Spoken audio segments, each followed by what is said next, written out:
The site for the Waterfront Botanical Gardens lies within the boundaries of one of Louisville's oldest areas, known as the Point.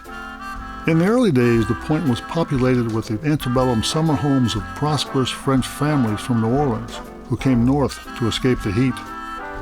Over time, the Point evolved as a working-class neighborhood with a mixture of small factories and mills, frame cottages, and small brick homes.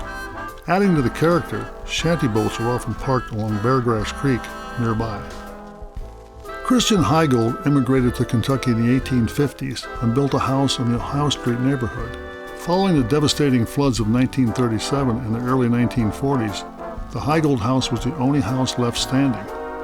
Mayor Charles Farnsley saved the facade of the house to preserve the original style of the neighborhood, but sadly, the remaining area was condemned and became the Ohio Street dump. Because trash transported to the dump often contained ash and hot coals from coal-burning fireplaces, the Ohio Street dump frequently caught fire and would smolder for days. When I-71 was completed in the late 1960s, the proximity of the dump made it an unattractive gateway to the city, and in 1973, the Ohio Street dump closed. An 8-year, multi-step closing plan was initiated in order to meet public health requirements and stringent EPA rules for filling and stabilizing the site. Water runoff, gas release, and soil testing have been performed since the 1980s and show the area to be stable.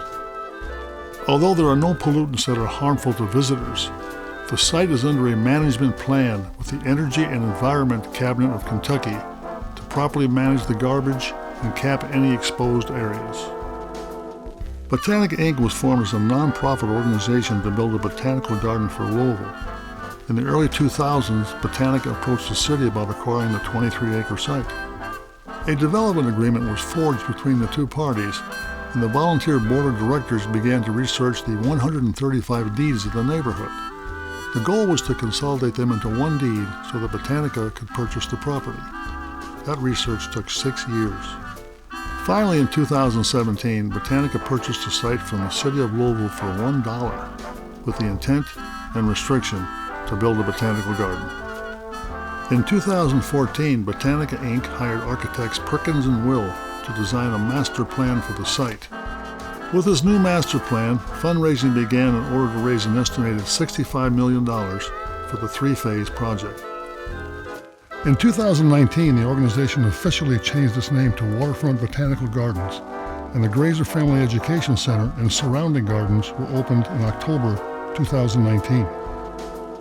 Fundraising and continued development of this project is essential in order to show visitors what an urban botanical garden can do to promote education, economic development, and neighborhood revitalization on the site of a former landfill. This is where we began. We are the Waterfront Botanical Gardens, and this is where we grow.